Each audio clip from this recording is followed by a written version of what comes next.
All right, folks, section 1.1, solving equations. So let's go ahead and just kind of get into it. I'm going to go through the guess and check part kind of quickly just to sort of fill out the notes, but then we're going to get into the equations that I really want to focus on. And just keep in mind that I will solve it, or at least write it down a little differently than how they represent it in the textbook, just for the sake of explaining purposes. But anyway, let's go ahead and get going. An equation is a mathematical sentence that uses the equal sign to show two expressions are equivalent.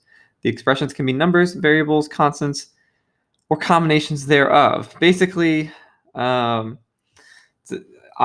an equation is just something that states that you have one thing is equating to or the same thing as the other. So, for example, we look at, let's solve the equation x minus 6 equals 4. So, of course, we're saying x minus 6 is the same thing as 4. But the issue here is we have a variable, x, and it's our job to figure out what number x has to be for x minus 6 to be the same thing as 4. So essentially, what number minus 6 would equal 4?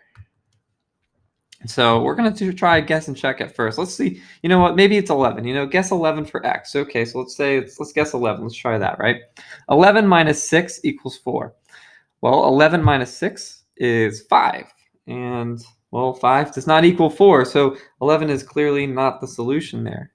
Now, it was a little too high, so maybe let's guess something a little small. Let's guess 10, right? So 10 minus 6 equals 4. Well, 10 minus 6 is indeed 4.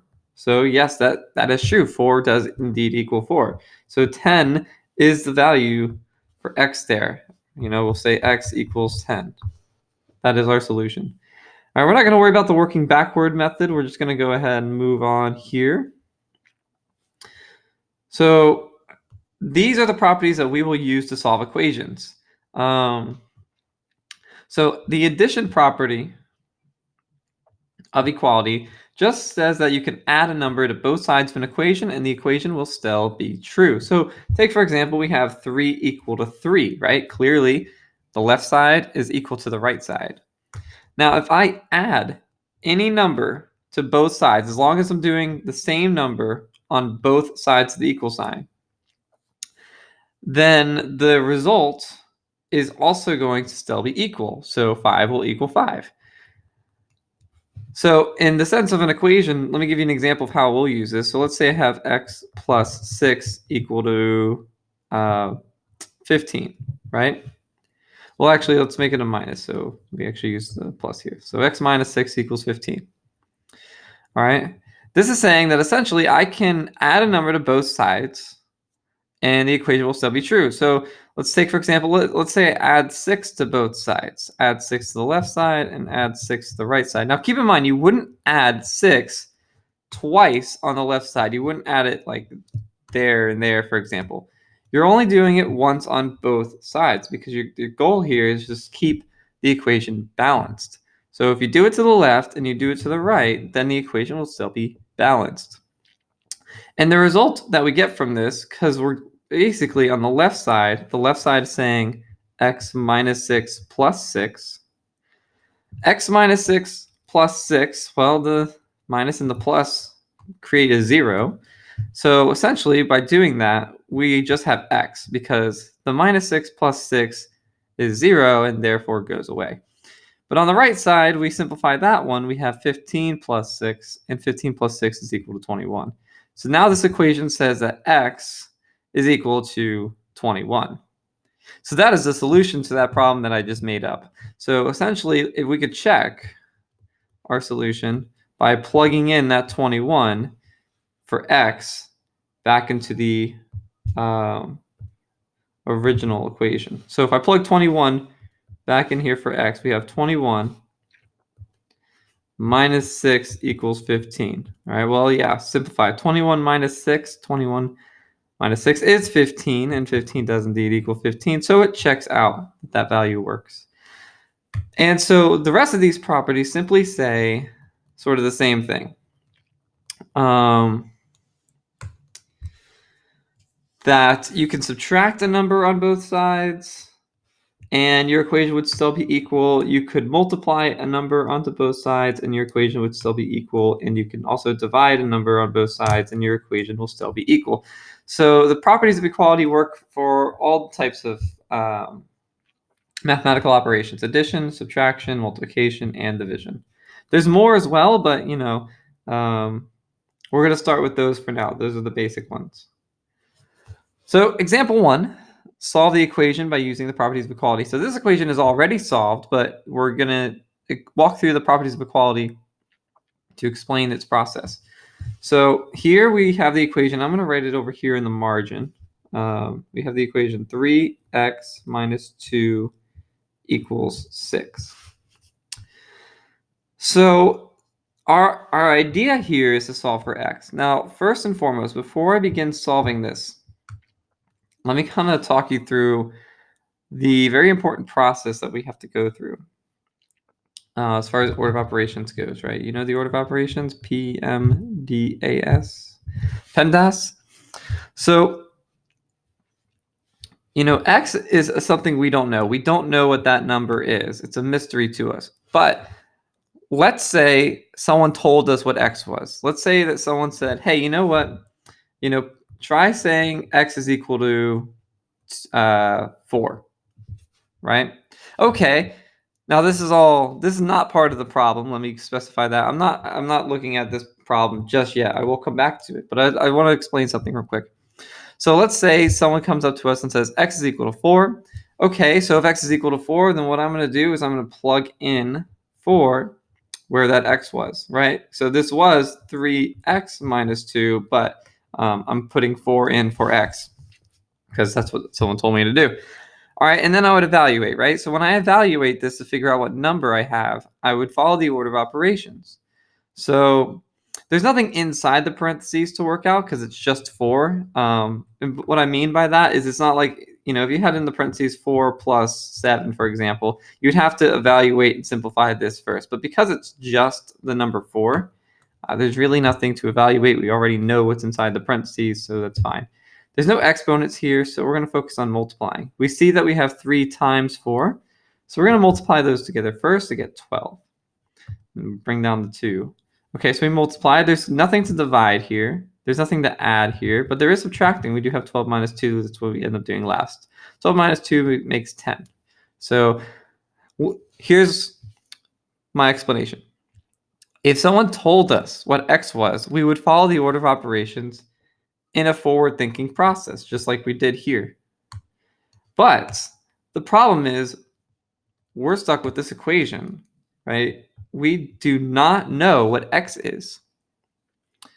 So here's the kind of comparison I like to make, and I explain this in class as well. Think of it as, as wrapping a present, right? So if if you buy someone a present or a gift, you know what you bought them, right? So when you know what you bought them, you go through this process. You take your gift, you put it in a box, right? Put it in a box first, and then you wrap up the box in a nice little wrapping paper and a bow and stuff, right? So if you know what the gift is, you take that gift, you put it in the box, and then you wrap up the box. So that's kind of like following the order of operations in a forward process. But now the person you're giving it to does not know what your gift is, right? Just like we don't know what that variable is. So the person who doesn't know what the gift is has to do everything that you did, but in the opposite order. The person that doesn't know what the gift is will have to unwrap the gift and then open the box. So they're doing it backwards, right? So remember, if you know what it is, you put it in the box, you wrap it up, and you've got, your gift to give. So, but the person who doesn't know has to do it in the opposite order. So because we don't know what this x is, we have to go through the PEMDAS in the opposite order to try and solve this, to try and unwrap this equation and figure out what x is. So we are going to start this equation. We're going to start solving this equation by following this order of operations in the reverse order. So we're going to start by looking at adding, subtracting. I always like to put these together because essentially adding and subtracting are linked. So that's how I like to view this problem. So when I'm trying to solve for x, my goal is to try to get x completely by itself so that at the end of the problem I have x equals. But clearly I have a couple things in the way. I've got this 3 and I've got this minus 2. So looking at this, that 3 is being multiplied to x. So I'll take care of the 3 when I get to the multiplying part. But this minus 2, right now, it's being subtracted, right? So that's part of the adding, subtracting. We're starting with adding, subtracting. I'm looking for that first. I see the minus 2 is there. So we're going to take care of the minus 2 first. Now, anytime you want to get rid of something, or anytime you're, like for example, we're trying to get rid of this minus 2, you always do the opposite of what's happening because that's what's going to undo it. That's what's going to unwrap the equation. So if I'm subtracting 2, what I need to do then is I need to add 2. And because it's the properties of equality, remember, we have to do this once on both sides of the equation so that everything is balanced. Once on the left side, once on the right side. Now, what happens by doing the opposite is that the minus 2 will go away. Because what is negative 2 plus 2? Well, the minus 2 plus 2 is 0. So essentially, it's going to disappear, leaving you with just the 3x. I'm going to have to move this down. The 3x on that side, because that 3x is going to have to come down. But the 2's went away. Now, on the right side, we do have to simplify because remember we added 2 over here as well. So we have 6 plus 2, and 6 plus 2 is 8. So we have the equation 3x equals 8. So now, since I've taken care of the adding, subtracting, we're going to look towards multiplying and dividing. So do I see anything near x that's being multiplied or divided? I do, because the 3 is being multiplied to the x. Now remember, we're going to get rid of this 3, but to get rid of something, you always have to do the opposite. So because it's multiplying by 3, we are going to have to divide by 3, because multiplying by 3 and dividing by 3 are opposites. So of course, don't forget, because it's division property of equality, if we do it to the left side, we also have to do it to the right side. But the goal is, seeing on the left side, 3 divided by 3, those are going to cancel, leaving you with x all by itself. The x is still there, but you've just gotten rid of those 3's. And now look on the right side. The right side, we have 8 divided by 3, which would be a decimal, but we're just going to go ahead and leave it as that fraction 8 divided by 3. That is example A. It's already worked out for you, but I did want to explain that process. And this is how I usually write the equations as well. Just, for your thinking. All right, so let's look at B. B is very, very similar. We'll fill in the boxes, but I'm going to do most of my work over here on the side. So we have the equation. Let me do it in a different color so it stands out a little bit. Let's do it in red. All right, we have 1/2 z plus 4 equal to 10. So remember, we're going to follow this PEMDAS. Now, remember, I do not know what z is, right? Because I don't know, and I have to unwrap the equation. I'm going to follow the order of operations in reverse. And because it's in reverse, everything is backwards, okay? It's going to be opposites as well. When I mean opposites, I mean inverses. And that means, just like I did up there, the opposite of the minus 2 was plus 2. The opposite of multiplying 3 was divide 3. So everything about the order of operations, everything about how we go about solving it is going to be to undo things, to do the opposite of everything that's happening. So looking at this equation, right, we're going to start by looking at adding, subtracting stuff first. So do you see anything in this equation? Because remember, our goals, we're focusing our attention on the left side, by the way, because that's the side that has z on it. Eventually, I want this to just say z equals something. So I have to get rid of the 1/2, and I have to get rid of the 4. Now, do you see anything on the side here with z that's being added or subtracted? Because remember, that's what we're focused on first. And we do. We see the plus 4. So remember, opposites. It's always opposites. Okay, so there's plus 4. That means I have to subtract 4 to get rid of it. But remember, Subtraction property of equality. If you choose to subtract 4 here, you have to do it to both sides. So what happens? Well, the plus 4 and the minus 4 become 0 and disappear on the left. So on the left, all we're going to have is the 1/2 z. We're just going to have to bring that down. And on the right, we have 10 minus 4. 10 minus 4 makes 6. So our equation is 1/2 z equal to 6. Okay, now this is a little bit tricky because of the fraction. So let me go ahead and remind you something very, very, very important. When you have a fraction that looks like this, it's the same as having that z be put on top with the numerator. So this is essentially the same as 1z divided by 2. That's going to make the rest of this math a lot easier if we write it that way. So I'm going to go ahead and write it over here that way as well. It's the same as 1z over 2. I'm not doing any math other than just rewriting it, okay? Now, the purpose of rewriting it is because there's a little bit more clarity that comes in with this. So I'm moving my way across the PEMDAS, and I'm going to look over here for multiplying and dividing. Now, there are both of those happening right now because the 1 is being multiplied with z, and the 2 is being divided. So we have both of those going on. Now, we're going to take our time. We're going to do just one piece at a time. So let's focus our part on the division first, right? Because we are going our way backwards in the order of operations. We're going to focus our attention on division before multiplication. You don't necessarily always have to because multiplication and division are linked. You can do them in either order, but we are going to go ahead and just do division first because division tends to be the harder one. And it becomes a lot easier once we get rid of it. So when I look at this side, right, I see that we're dividing by 2. Okay, so remember opposites, right? Opposites, opposites, opposites. So the opposite of dividing by 2 means multiplying by 2. So if I multiply the left side by 2, that will cancel the dividing by 2.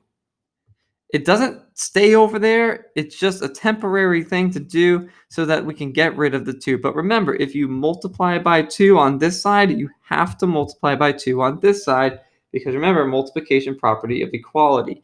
If you do it to the left side, you have to do it to the right side so that everything is still the same. That goes back up here, remember? When you multiply something to one side, you have to do it to the other side for everything to still be equal. So that's what I'm doing. Now, for anybody who wants an actual explanation of what's going on here, let me explain. So let's say you have 1z over 2. If you multiply it by 2, you're multiplying it by 2 over 1, okay? Because remember, if 2 over 1 is the fraction version of 2. Does that make sense? Because like any number, 15 is the same as 15 over 1. 35 is the same thing as 35 over 1 because 35 divided by 1 would still be 35. 15 divided by 1 would still be 15. So, 2 divided by 1 would still be the same thing as 2. And when you multiply a fraction, when you multiply these together, what you end up with is you have 2 times 1 on top, which is 2z, and you have 1 times 2 on the bottom, which is 2 on the bottom. And this is the same thing as 1. This is the same thing as just having 1z, because 2 divided by 2 is 1. So that's the complicated math that's kind of happening behind the scenes.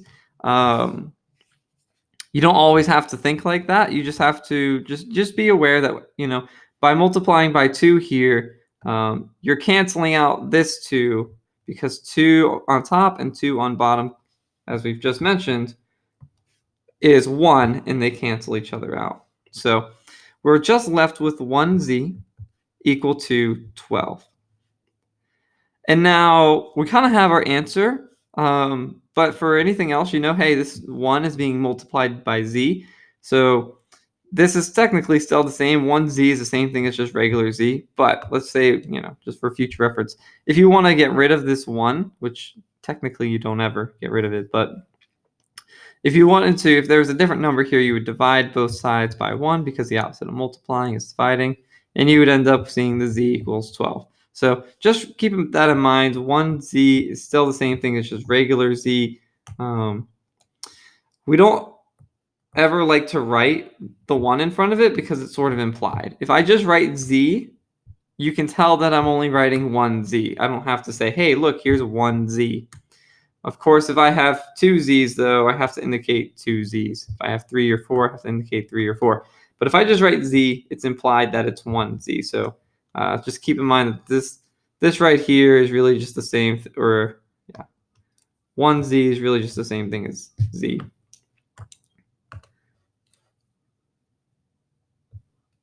So moving on, we've got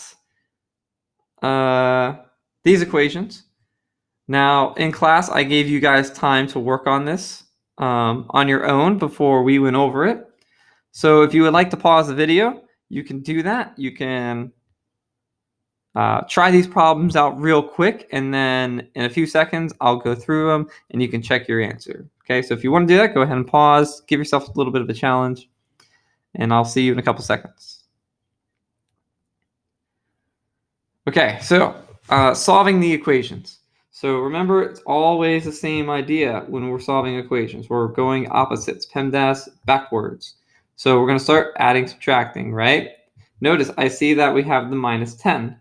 Remember, my focus is on the left side entirely because that's the side that has the x on it. Eventually, I want the x to be by itself, which means I have to get rid of this 5. I have to get rid of this 10 eventually.